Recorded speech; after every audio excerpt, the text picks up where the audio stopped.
I'm getting a message right now, and this message is about pleasure, which is one of my favorite things. It's one of my favorite topics. If I could rename myself right now, I think I would name myself pleasure. And not just in a sexual way.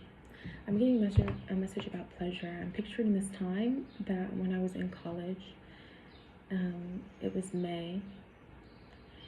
I'm pretty sure it was my senior year, May of my senior year, and it was a Sunday. I had this class. We had a spring term where for the month of May you only take one course. It meets more often and for longer hours. And I had a course taught by the provost of the school, so he's busy during the week. So he held the class on Sundays, which is crazy. For spring term, you know, that's when all the parties are.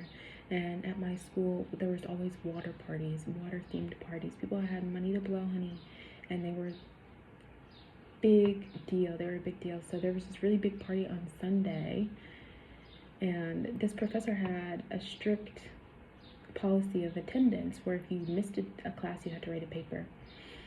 But this party was a big deal. It's my senior year, my last one, and like I only got like 2 weeks of school left anyway. Honey, I went. I had an A in that class. I graduated with an A in that class. But anyway, what was I saying? Maybe I didn't graduate with an A in that class. I said that, and then I remembered something that came after that, closer to like the final of it, and I was like, I'm not reading your final paper because I don't feel like I need to. And he was like, wow. Something about that being a message around pleasure too. It's like choosing your battles is showing, because in that instance I chose to finish college and just be happy that I was done instead of working till he was like, you can turn this paper in late. I was like, no, I'm not doing it. I was like, I'm not doing it. I just didn't do it. So I don't think I ended up with an A, but I think I still had a B. I didn't care. I did not care at that point. And just I allowed myself to be done with school. It's like, I'm not doing that. I'm feeling the pleasure of graduation already. I've chosen to. So in that vein, I remember I went to this party. It was very, very fun. We spent the day outside at a water party, and then we went to the after party, which was tubing, because these were all day parties. So after party must have been like 2, 3. And I was like wine drunk and in a tube floating down the river. And I noticed the time, and I was like, guys, I'm supposed to go to class in like 10 minutes. And my friends were like, I don't think you're going. You're literally already drunk. But anyway, the feeling of floating down the river, wine drunk on a sunny day after a day, like on a Sunday in the summertime, such a pleasurable feeling. It was so nice. It's like still when I think of pleasure, I think of that day. I think of that. I'm also being shown bubbles turn to frost when they're blown, and really cold temperatures. Those videos were going viral this past winter. That little shock and that little wonder at that happening right before your eyes, it's another expression of pleasure. Pleasure has all these different forms, and it's being made very sexual. It's like you almost can't hear it today without thinking a sexual thought. But that's not it. The true capacity for pleasure is very much expansive. It shows up in so many different ways that you have to allow yourself to experience.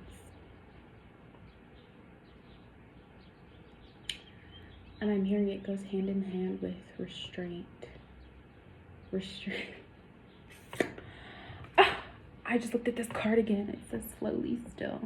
This is a message now about, because, ooh, honey. And look what this is under. Look at her. People pleasing. The card says people pleasing. It's from a deck where that is supposed to mean, like, you know, the bad version of people pleasing, where it's like you're betraying yourself to make other people happy. But look at her. She don't look like she's suffering to me. Y'all think she people pleasing, or is people pleasing her, or is people pleasing her?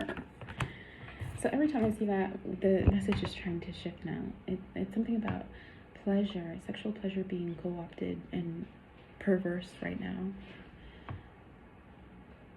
True sexual pleasure is characterized by restraint. I'm hearing restraint.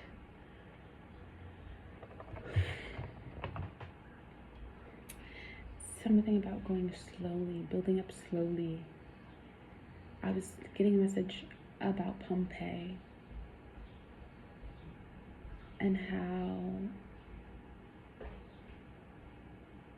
explosions, volcanic explosions, they start with a simmer. They start with a tremble, a distant tremble, a distant shake in a tectonic plate, a certain shift and a slide.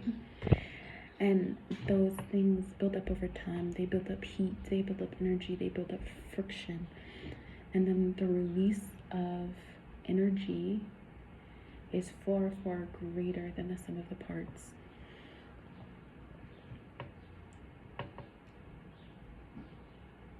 Far, far greater than the sum of the parts. The pleasure is perverse right now. Pleasure is perverse. The way the industry is portraying it, the sexual energy is perverse. It's very forceful.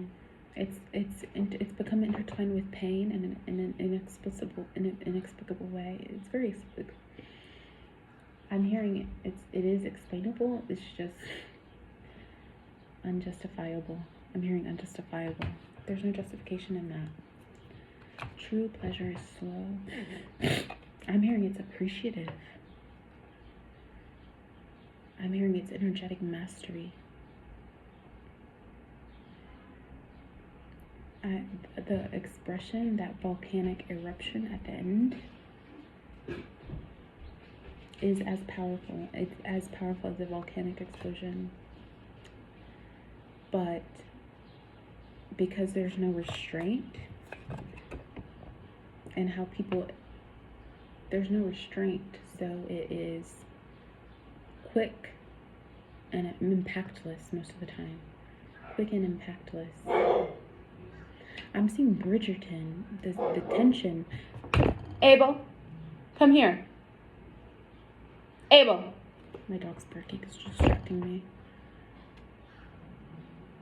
But yeah, he's barking and it's just for show. It's like, yeah, it was loud, it did release energy, but did it accomplish anything? No. That's what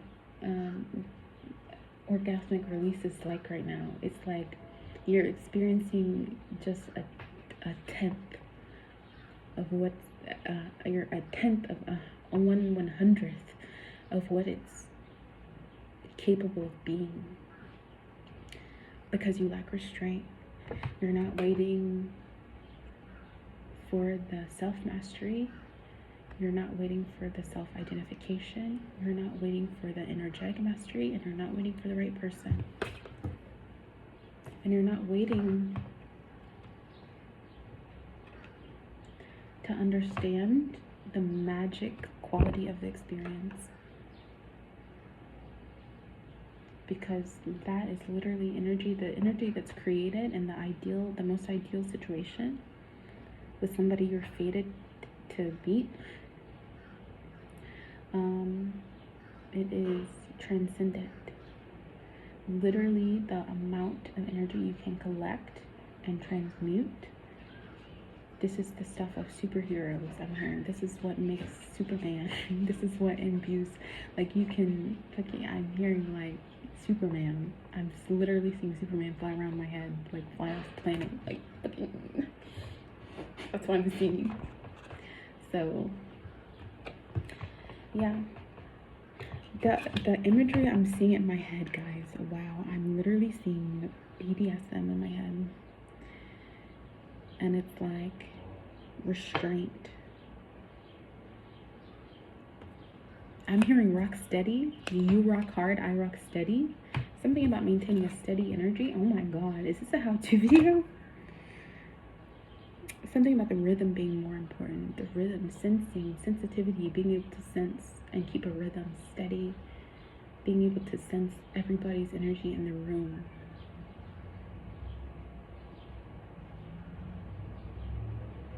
Yeah. Oh, honey. But yeah, I'm seeing slowly. I looked at this card, skeleton, but it said seduction to me. So seduction. It's like if you think you feel good when you orgasm, it could be 100 times more powerful and more purposeful. It's like you could literally get out of that bed and be more godlike. And it's not an exaggeration. Most people get up out of that bed and they feel bad. Why did I do that? Did that help me? God, I can't wait for this person to leave. I'm so tired. Maybe go second round if you're lucky. But then it's like, ugh. I'm getting this feeling of disrespect, but not for. I'm getting like, I feel like I'm a dude. I feel like I'm a dude, and like I feel like I disrespected this woman by sleeping with her. Is that how y'all feel? Like, because she slept with me, she's now no longer as highly regarded. Twisted. Everything's just messed up about it right now. Anyway, this is the advice. Pleasure. Start thinking about pleasure more. Chasing pleasure. Yeah.